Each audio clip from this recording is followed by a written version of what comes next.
Hey everybody, so I want to make a quick video here. This is mainly in particular for people that want to take on the task of doing their own oil changes. You don't want to go to the dealership where and make an appointment, have to sit there and wait for an hour or two, or go to your Jiffy Lube and wonder if you even got oil in your vehicle. So oil changes are very simplistic. You can choose whatever oil you want, the filter you want. You're not getting generic stuff. So that's the bonus side of changing your own oil.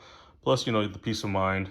But it doesn't have to be difficult. So first things first, these are all the tools I'm going to recommend to you. So you want to get yourself a good oil drain pan. This one is by OEM Tools. Now you can get this at Walmart. You can go to O'Reilly's or wherever, or online. But yeah, get yourself a good oil pan. This one has a higher capacity. Has the open face right here, so that way, some of the ones that kind of drain in has that plastic cover or whatever, so that way it kind of seals up and you can transport it. I don't like those because it can splash back up, obviously. For me, I rather drain the oil into here, use that same jug that I poured the new oil out of. Once you empty it out, you can just take the spout, pour it right into the old jug, the jug that the oil came out of. So that's a good thing on that one. All right, next up, a good funnel. So this one's by Aries. There's part number. Now this one's specifically for Hondas. So I like these kind of here, and some of them come with adapters for other makes and models as well too. But I bought this one for Hondas because when I service vehicles, that's kind of either Hondas or Toyotas. But you can thread them into your where the oil filler cap goes, and that way, once the air comes back out, it doesn't push the oil back out. So you don't have to worry about cleaning up the mess. Next is a good set of wrenches. Now again, any of these tools that I'm going to point out here, it doesn't have to be brand specific. Just make sure you get yourself a decent set of tools. You can go to Home Depot, Lowe's, Ace Hardware, or whatever, or shop online. Now these are gear wrench. I've been using these for a while, and they're a good set of basic wrenches. So most modern cars nowadays are metric, so you can get away with just having wrenches. All you need to do is have one to open up your oil drain plug at the bottom, and that's what you'll mainly need it for. So you don't need a lot of sizes. You can just, if you're only going to tackle just oil changes, you can just buy that one wrench if you want to. But these are fairly cheap. You can get a whole set of these. It comes with standard and metric for less than $50 on Amazon. Okay. Now, if you want to go in further, get you a good socket set. Now, these are mid depths.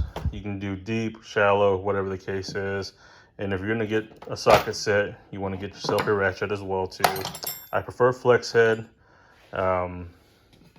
Some cars sit lower than others, obviously, so that way once you're at an angle,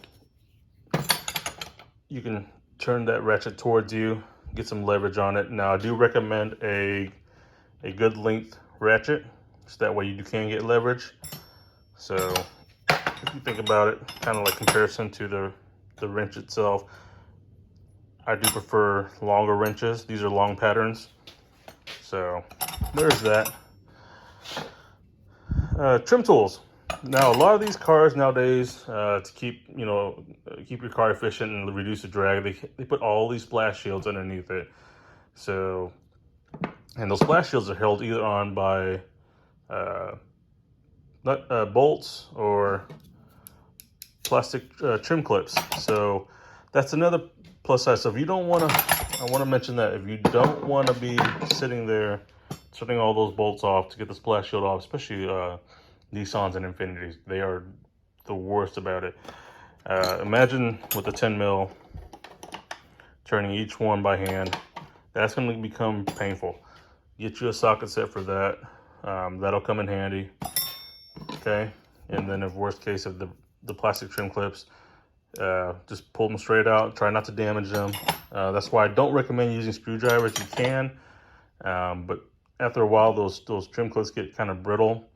So And in that case, you can always go down to like a Harbor Freight or go online, get you one of these little kits, and they got replacement ones on there. So if you break one, you can slap one of those on and get a new one.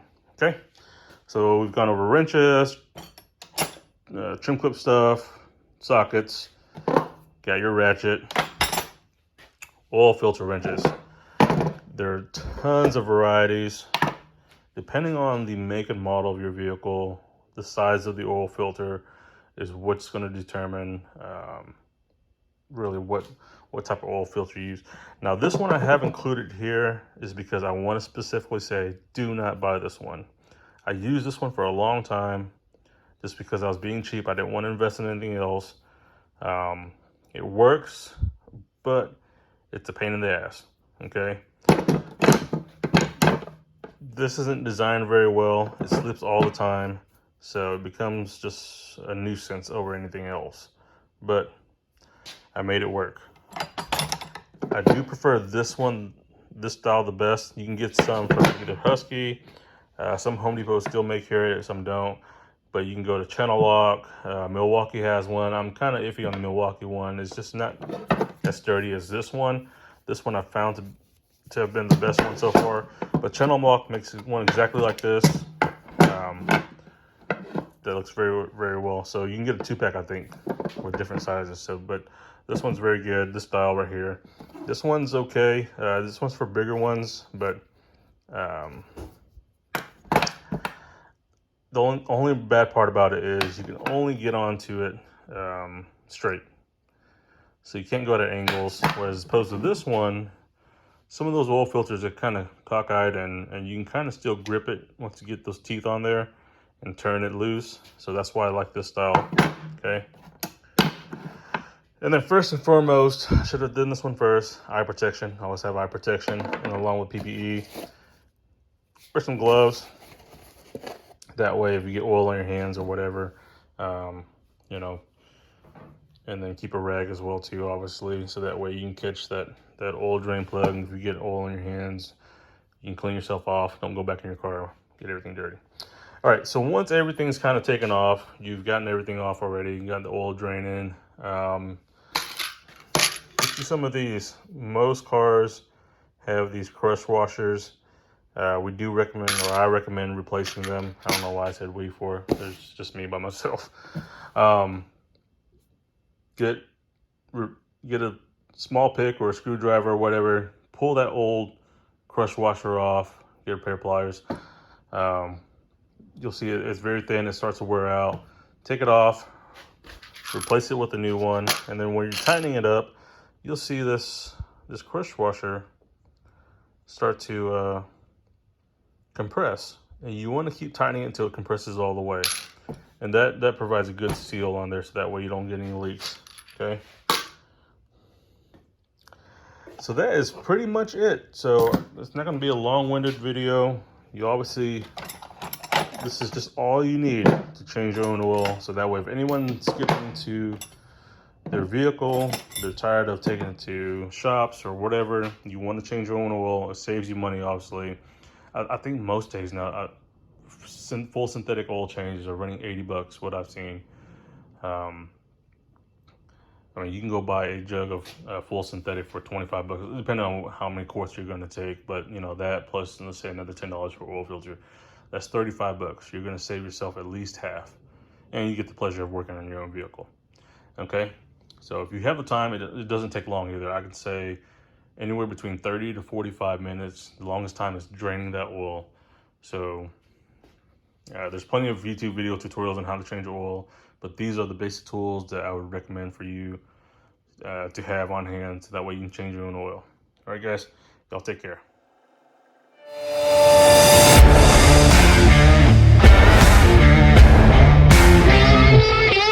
Yeah.